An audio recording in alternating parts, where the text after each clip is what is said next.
नमस्कार दोस्तों, स्वागत है आप सभी का मेरे YouTube चैनल पे। मैं हूं डॉक्टर सचिन शर्मा और जैसा कि आप जानते हैं कि मेरे चैनल पे आप सभी स्टूडेंट्स को मिलते हैं important video lectures, important informative lectures. तो आज जो मैं आप लोगों के लिए एक इन्फॉर्मेशन लेकर के आया हूं वो बहुत ही ज्यादा उपयोगी साबित होने वाली है हमारे फर्स्ट ईयर के स्टूडेंट्स के लिए। जी हाँ दोस्तों, तो जैसा कि आप जानते हैं कि बरकतुल्लाह यूनिवर्सिटी भोपाल के द्वारा जो है सेकंड ईयर और थर्ड ईयर के जो है एग्जाम टाइम टेबल जारी किया गया था कुछ दिन पहले। और इसी बीच में जो है बरकतुल्लाह यूनिवर्सिटी ने फर्स्ट ईयर के रेगुलर और प्राइवेट जो स्टूडेंट है उनके लिए एग्जाम फॉर्म की डेट्स अनाउंस कर दी है।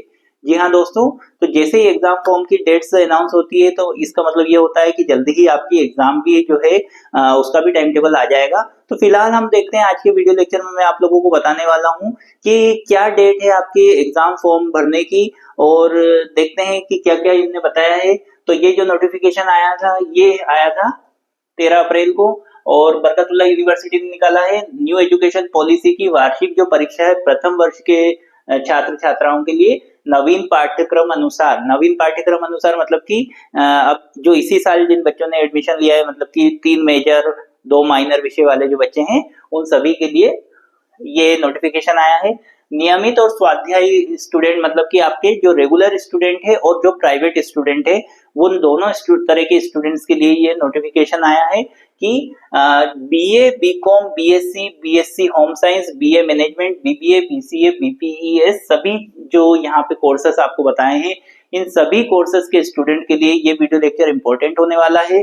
तो जैसा कि आप देख रहे हैं कि न्यू एजुकेशन पॉलिसी का जो प्रथम वर्ष के जो नियमित और स्वाध्यायी छात्र छात्राएं हैं, मतलब कि जो रेगुलर और प्राइवेट जो स्टूडेंट है उनके एग्जाम फॉर्म भरने की जो डेट है वो इस तरह से है कि सामान्य शुल्क के साथ में जो है आप जो है 13 अप्रैल से लेकर के 24 अप्रैल तक आप भर सकते हैं फॉर्म। उसके बाद में आपका जो है विलंब शुल्क लगने लग जाएगा 300 रुपए। तो 300 रुपए जो है वो आपका कब से कब तक लगेगा? आपका लगेगा 25 तारीख से, मतलब 25 अप्रैल से लेकर के 4 मई तक आपका 300 रुपए विलंब शुल्क हो जाएगा। तो मैं तो सभी स्टूडेंट्स को यही राय देता हूँ हमेशा कि जैसे ही आपके एग्जाम फॉर्म आते हैं तो आपको जैसे ही जानकारी मिलती है वैसे ही आपको एग्जाम फॉर्म फिल कर देना चाहिए, क्योंकि जैसे जैसे आप समय बढ़ाते जाते हैं तो उसमें प्रॉब्लम ये आती है कि सर्वर डाउन होता है, काफी सारी प्रॉब्लम्स आती हैं। तो इसलिए जो है आप 13 तारीख से लेकर के 24 तारीख तक के बीच में, 13 अप्रैल से लेकर के 24 अप्रैल के बीच में ही आपको फॉर्म भर देना चाहिए। इवन 24 का भी वेट नहीं करना चाहिए, और जल्दी हो सके तो और जल्दी भर देना चाहिए। फिर आपकी विलंब शुल्क जो है 25 तारीख से 4 मई तक लगेगा। 25 अप्रैल से लेकर के 4 मई तक आपका 300 रुपए विलंब शुल्क लगेगा। और उसके बाद में फिर विलंब शुल्क और बढ़ जाएगा। विशेष विलंब शुल्क 1000 रुपए के साथ में 5 मई से लेकर के परीक्षा प्रारंभ होने के 3 दिन पूर्व तक, तो परीक्षा चालू होने के 3 दिन पूर्व तक 5 तारीख से ले 5 मई से परीक्षा प्रारंभ होने के 3 दिवस पूर्व तक आपको 1000 रुपए, मतलब जो फीस है उसमें और 1000 रुपए जोड़ करके आपको फॉर्म जमा कर सकते हैं। उसके बाद में एक और विशेष विलंब शुल्क है जो 4000 रुपए के साथ में है। तो छात्रों को अंतिम अवसर हेतु परीक्षा प्रारंभ होने की तिथि के 2 दिवस पूर्व से लेकर के परीक्षा प्रारंभ होने की दिनांक तक 4000 रुपए और आप अलग से जो फीस है उसमें मिला करके देंगे तो आपको बैठने दिया जाएगा। तो ये तो खैर फालतू की बातें हैं कि ये सिर्फ उन लोगों के लिए उपयोगी है ये चीजें जिन लोगों के साथ में कोई, मान लीजिए कि कोई किसी को सूचना नहीं मिली कहीं से, या कुछ उसके बिल्कुल आउट ऑफ कवरेज है कि उसको मालूम ही नहीं पड़ी कि ऐसा ऐसा फॉर्म डल रहा है। तो ऐसा तो शायद ही आजकल कोई स्टूडेंट होगा। तो उन लोगों के लिए, या फिर कोई ज्यादा ही पैसे वाला स्टूडेंट है जिसके पास में ज्यादा पैसे हो, तो वो फिर बैठा रहेगा, आखिरी डेट का इंतजार करता रहेगा। तो हमें ऐसा नहीं करना है। हमको जो है फीस कोशिश करनी है कि 13 तारीख से 24 तारीख, 13 अप्रैल से लेकर के 24 अप्रैल के बीच में ही जमा कर देनी है। उसके बाद अगली जानकारी ये है कि आपको परीक्षा आवेदन के साथ में एबीसी आईडी लगाना जरूरी है। अगर आप एबीसी आईडी नहीं लगाएंगे तो आपका परीक्षा आवेदन आप जमा नहीं कर पाएंगे। तो अब देखते हैं फीस का स्ट्रक्चर क्या है, कि आखिरकार फीस जो है वो कितनी क्या लगने वाली है। तो जो प्राइवेट स्टूडेंट है या भूतपूर्व स्नातक परीक्षार्थी है, तो प्राइवेट स्टूडेंट के लिए जो समस्त विषय की परीक्षा के लिए 1580 रुपए निर्धारित की गई है। तो मतलब कि आपके ये 100 रुपए 1480 पे प्लस 100 रुपए क्या है, फॉर्म का फॉरवर्डिंग चार्ज रहता है, तो आपके 1580 रुपए जो है ये फीस रहेगी। अब और फिर उसके बाद में आती है बारी नियमित छात्र छात्राओं के लिए। तो नियमित विद्यार्थियों के लिए जो है समस्त विषय की जो फीस है 1230 प्लस 100 रुपए फॉरवर्डिंग चार्ज, 1330 रुपए फीस है। उसके बाद में समस्त जो विदेशी छात्र अगर कोई पढ़ रहा है, विदेश का अगर यहाँ बरकतुल्लाह में आके पढ़ रहा है, तो उसके लिए जो है टोटल फीस 2720 रुपए, और पोर्टल का जो चार्ज है वो है 26 रुपए पोर्टल का चार्ज लगाया है।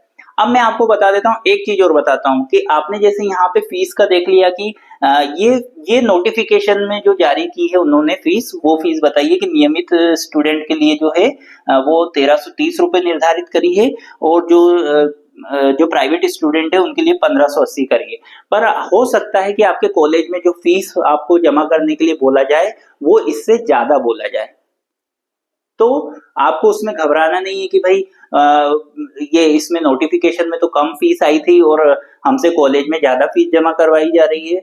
तो उसका कारण ये होता है ज्यादा फीस का कि दो तरीके के चार्जेस रहते हैं। एक चार्ज होता है कि मान लीजिए कि आपका जो कॉलेज है अगर वो सेंटर नहीं है और अगर आप परीक्षा देने के लिए किसी दूसरे कॉलेज में आपकी परीक्षा हो रही है, तो फिर उसमें 100 रुपए का एक्स्ट्रा जो केंद्र का जो चार्ज रहता है पर स्टूडेंट का, वो जो है वो वसूला जाता है। उसके बाद में दूसरी चीज ये होती है कि जो प्रैक्टिकल वाले जो स्टूडेंट होते हैं, तो आप जानते हैं कि आजकल जैसे बायो का स्टूडेंट है, तो बायो का स्टूडेंट है, तो बायो के स्टूडेंट के कितने सारे प्रैक्टिकल्स होते हैं। आपका मेजर सब्जेक्ट में 3 प्रैक्टिकल रहेंगे, माइनर में 2 प्रैक्टिकल रहेंगे, एमडीसी में तो प्रैक्टिकल नहीं है, उसके बाद आपका वोकेशनल जो रहेगा उसमें प्रैक्टिकल रहेगा। तो इस तरीके से आपके बहुत सारे जो प्रैक्टिकल्स हैं, तो उसके कारण से हर कॉलेज एक प्रैक्टिकल की फीस भी निर्धारित करता है। वो फीस जो है आपकी इस फीस के साथ में ऐड हो जाती है। तो इसलिए आपको ऐसा घबराना नहीं है कि भाई यहाँ पे जो जो फीस दिखा रहे हैं और कॉलेज में ज्यादा फीस ले रहे हैं, ऐसा नहीं है। वो फीस पर्टिकुलर एक एक विषय जो आपके जुड़ते जाते हैं, कितने प्रैक्टिकल हैं आपके, उसके हिसाब से वो बढ़ भी जाती है।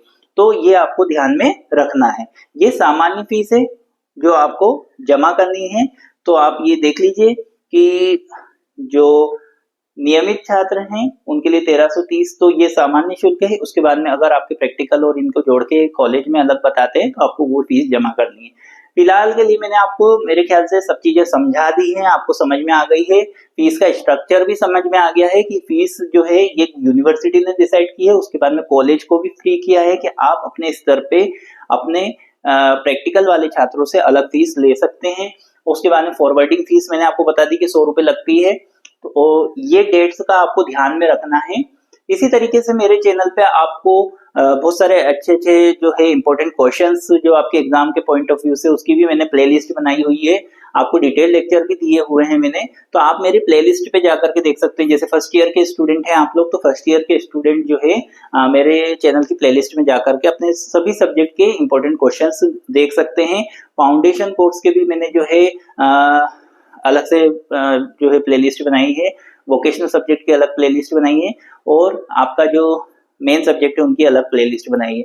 साथ में आपको अगर कोई सी और जानकारी चाहिए या आप किसी विषय से रिलेटेड आप मुझे जो है इंपॉर्टेंट क्वेश्चन चाहते हैं या फिर आप कुछ जानकारी चाहते हैं, तो आप मुझे जो है कमेंट बॉक्स में आकर के मैसेज कर सकते हैं। साथ में एक चीज और बताना चाहूंगा कि अगर आपको वीडियो अच्छा लगा है तो आप चैनल को सब्सक्राइब करें, अपने दोस्तों को भी जो है ये वीडियो शेयर करें और उनको भी चैनल सब्सक्राइब करवाएं। और इसी तरीके की अच्छी जानकारी, अच्छे वीडियोस, अच्छे इंपॉर्टेंट क्वेश्चंस जो कि आपको एग्जाम में अच्छे पास करवा सकते हैं, अच्छे नंबर ला सकते हैं आप उसमें। तो इसके लिए आप चैनल से जुड़े अपने दोस्तों को भी जोड़ें।